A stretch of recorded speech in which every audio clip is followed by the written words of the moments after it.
falando aqui das políticas, né, algumas dicas, né. Então a primeira coisa que a gente tem que fazer, até antes de escrever a política, né, é verificar se existe, né, entre aspas, um documento padrão para escrita desse tipo de documento, tá.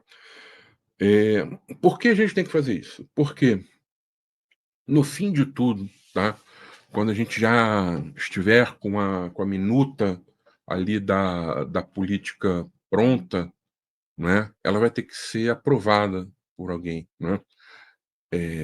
E aí isso vai ter que passar por um crivo, de repente, de outra área, para estar passando por essa aprovação, e aí a gente pode ser surpreendido, do tipo: "Olha, mas está totalmente fora aqui do nosso padrão". Então, eh, minha dica primeiro é, principalmente para quem trabalha com consultoria, tá, gente?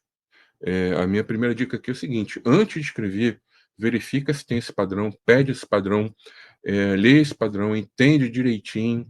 Possivelmente, tá, já aconteceu situações que a gente vê que precisava escrever ali não é nem uma política, é um documento abaixo, não é uma instrução normativa.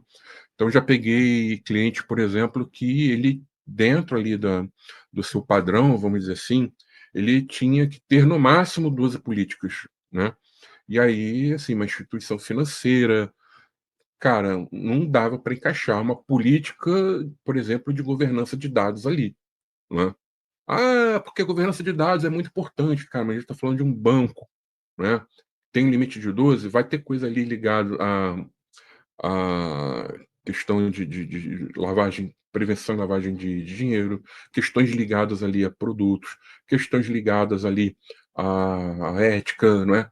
Então, assim, são temas, né, que são também bem corporativos, né, que já estão na empresa já há algum tempo, tá. Então, aí nesse caso, desse cliente específico, nós escrevemos uma instrução normativa. Tá errado não, a gente só respeitou, tá, o que é o padrão da empresa. Errado seria ficar brigando: "Ah, tem que ser política, tem que ser política". E aí o negócio pega, não sai, fica rolando um ano para sair, né, e no fim acaba não saindo, né, por causa de: "Ah, vamos colocar um peso aqui, que deveria ter", né. Eh, então assim, olhem o padrão de escrita de documentos da casa, tá, e respeitem esse padrão, tá. "Ah, mas o padrão é ruim, eu não concordo, não sei o quê".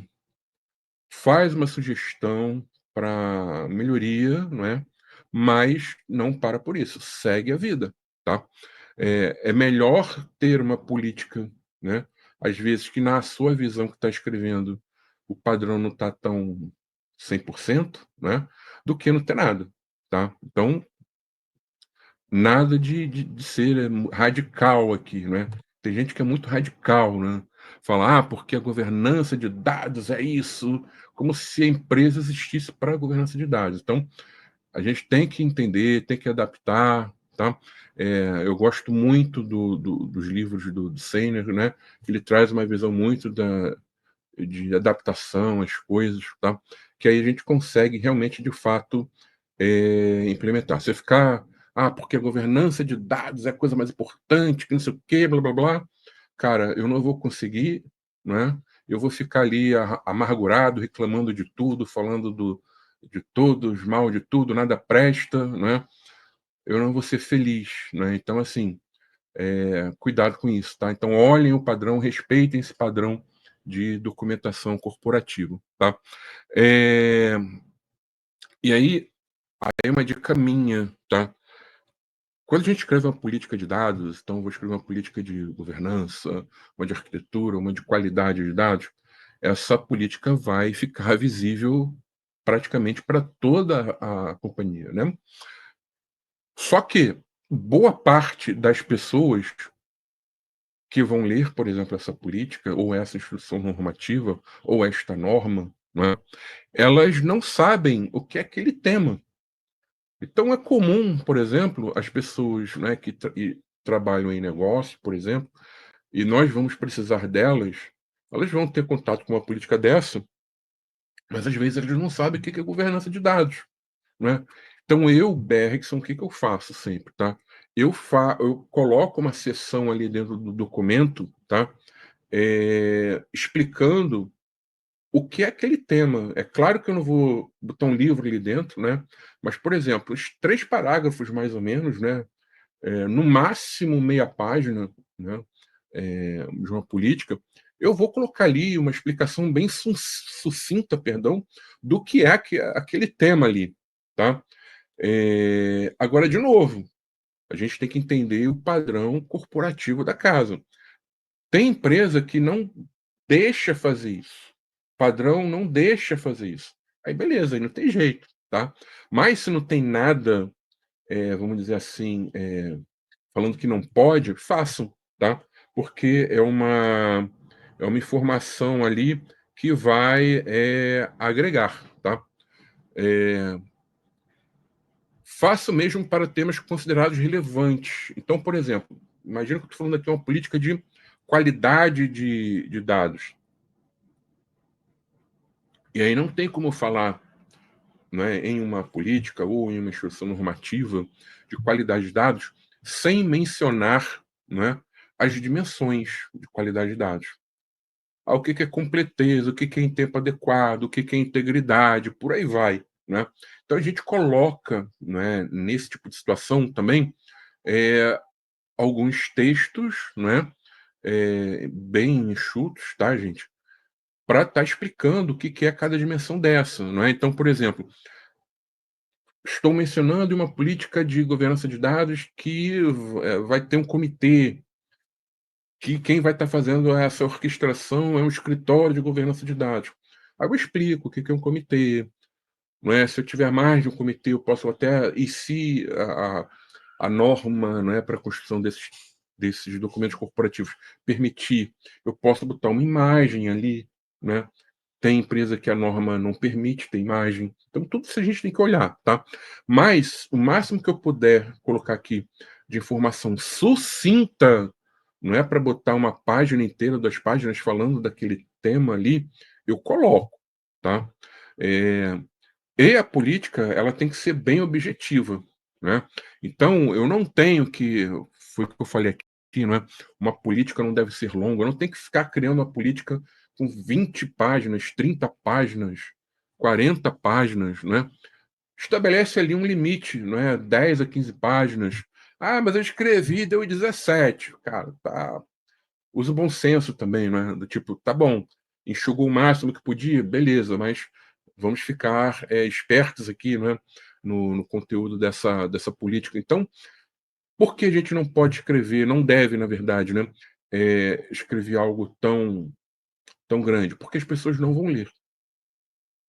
Então, eu vou é um exercício, a escrita dessa política, principalmente se for uma política, tá, tem empresa que a instrução normativa, o pessoal até fala que tem que ter o padrão, né, pode ser mais extenso um pouco, mas principalmente uma política, eu tenho que ser bem sucinto ali, bem objetivo, tá, porque as pessoas não têm muita paciência para ler, e quanto maior o documento também, né, lembrando que a política ela tem a sua importância, ou seja, tudo que está lá nós deveremos, cumprir, fazer, buscar, né, então facilita esse entendimento, né. Então, cuidado com o tamanho da política de vocês, tá. "Ah, eu tenho uma política geral", às vezes eu vejo isso, tá, "eu tenho uma política geral de segurança da informação". E aí eu estou falando de tudo ali, né. E aí quando eu vejo, essa minha política tem 40 páginas. Mas aí penso, né, que a maioria das empresas fazem isso, né, elas criam, por exemplo, em relação à segurança da informação, uma política mãe, e ela cria ali documentos embaixo. Então ela vai ter um documento ali, por exemplo, falando, de classificação da informação, ela vai ter outro documento ali falando de gestão da continuidade, ela vai ter, outro documento ali mais focado em cyber, eu vou ter um documento ali mais, geral, né, que vai fazer referência a essas, vamos dizer assim, políticas menores ou documentos menores, né, instruções normativas, normas. Aí pensa trabalhar dessa forma, tá, do que pegar, criar um documento único, enorme, extenso, onde as pessoas não vão conseguir ler aquilo, tá. Eh, e aí quando a gente começa, né, a escrever essas políticas, tem aquelas políticas que nós olhamos, né, já pela questão da função de dados, nós reconhecemos, aqui a necessidade, aí que eu estou falando aqui, é governança de dados, arquitetura de dados, qualidade de dados, segurança de dados, privacidade, né? E tem aquelas que são ligadas, por exemplo, a questões de conceitos de negócio. E esses conceitos geralmente são conceitos bem corporativos, tá? Então é muito comum, tá, você ter políticas, por exemplo, ligadas ao domínio de dados clientes, né? Então, ó, política interna da empresa tal para uso, consumo, criação, né, de dados de clientes, por exemplo, né? Ou algo ligado, por exemplo, à gestão desse relacionamento com os clientes, tá? Isso é bem usual também, né? E aí essas de cunho, né, mais de negócio, elas são escritas, né, pelo menos elas nascem, né, o texto ali nasce com o pessoal de negócio, tá? E depois vai para um filtro ali, né, para manter um padrão ali dentro da escrita das políticas, que aí pode passar pela governança de dados, tá? As de cunho mais técnico, elas começam com o pessoal de cunho mais técnico, tá? Então, por exemplo, é claro que o pessoal de negócio, no fim, vai acabar aprovando, mas eu não vejo, por exemplo, uma política de arquitetura de dados, né? Ela nasce, por exemplo, com o pessoal do CRM escrevendo isso, né? Por quê? A arquitetura a gente vai ter que ter uma visão mais corporativa das coisas, visão holística, né? Integração, reuso. E o público é diferente, o perfil do arquiteto é diferente, né? Então, cuidado com isso aqui também. Para quê? Para a governança de dados, né? Não sair pegando tudo, né? E esquecer, né, de, como se diz, focar, não é, no que é essencial,